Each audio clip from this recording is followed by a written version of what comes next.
Hey, what's up, YouTube? It's Richie from Boston. It is the 30th of August in the year 2020, and another person has been killed, this time in Oregon. A clash in Oregon leaves somebody dead.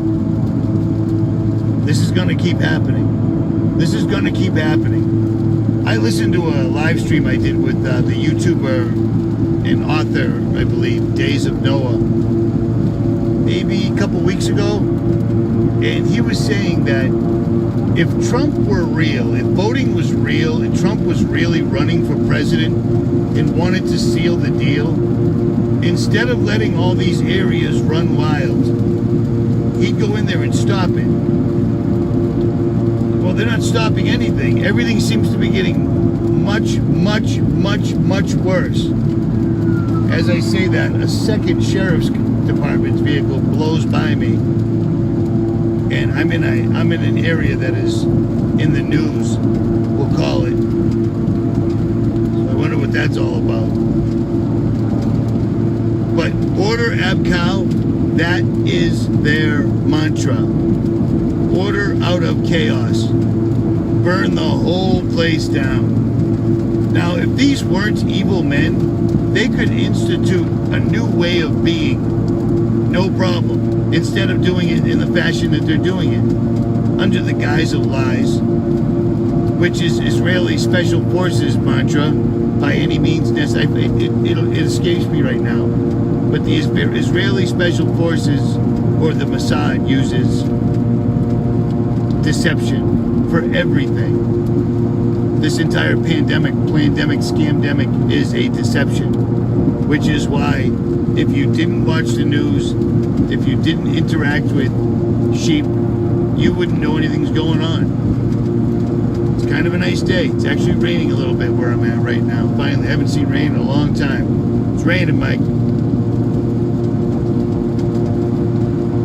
Another person has died. Here we go. This time in Oregon. They're going to keep sprinkling them around here and there and everywhere.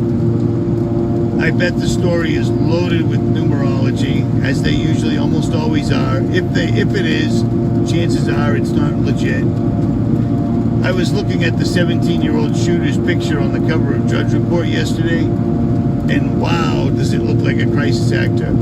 It looks so phony and staged. It could be real, but it looks so phony and staged. And the kid's 17. And that brings me back to Trump talking about taking the guns and we'll deal with the courts afterwards. Take them now, deal with the courts afterwards. He was saying that you have to wait to be 21 to get a handgun, but anyone 18 years old can get a rifle. Well, here's the deal. Before there was a great big push to take away the weapons from the citizens of the United States by its government, there never were any mass shootings. When the political narrative of the ruling elite changes, the current crisis that America is facing at the time changes as well to fit the new narrative. What I mean is this: when the priority was gun control and attacking the Second Amendment here in America, we saw a rash of mass shootings occur, like the mass shooting at the Walmart in El Paso, on a busy street in Dayton, Ohio, or at the concert in Las Vegas. We saw mass shootings at places of worship like Sutherland Springs Church in Texas, on college campuses like Virginia Tech, and at schools like Sandy Hook and Stoneman Douglas. And with that, the narrative of gun control was pushed down the throats of the American public. Either represent the people or get out. The people demand a law banning the sale of assault weapons. The people demand we prohibit the sale of high-capacity magazines. The people demand universal background checks.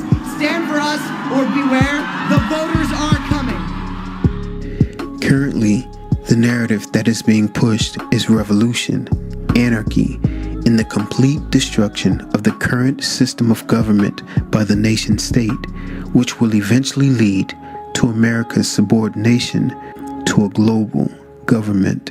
And we are now seeing the constant killing of so-called black men and women by police, followed by the subsequent riots, unrest, or revolution as in the case of George Floyd, Breonna Taylor, and now Jacob Blake.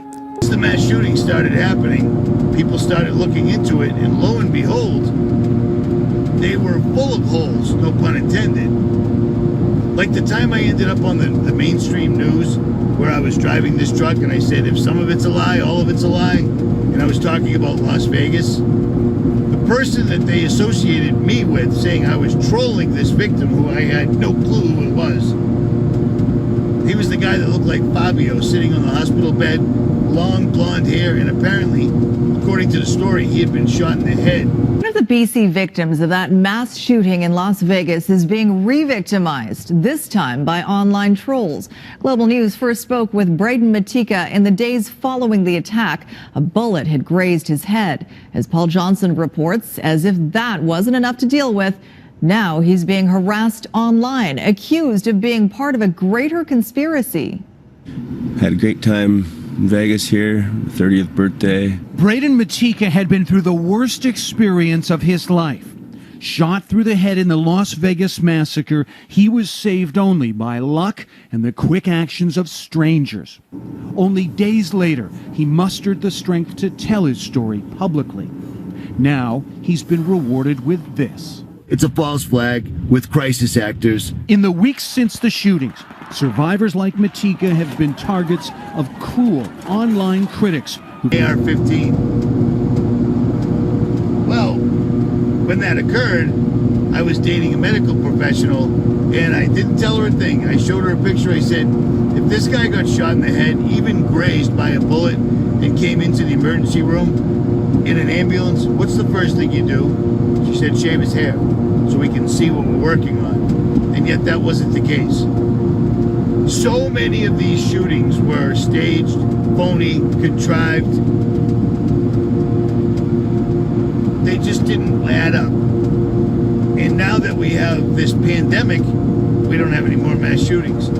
So apparently, far-right, extreme lunatics that want to go shoot small children for whatever reason, or shoot up a movie theater for whatever reason,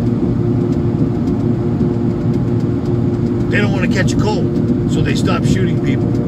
You see how the agenda has completely shifted away? And they count on the fact that sheep just get led by the nose like sheep do.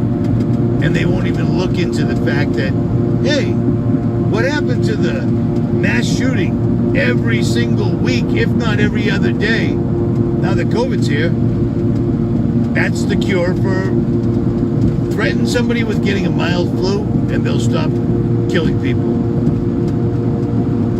But, long story short, according to the mainstream, another one's down. Every time somebody dies because of these Soros and Gates and billionaire-funded groups, now bear in mind, not all Black Lives Matter members or protesters are paid Soros operators. They don't have to be.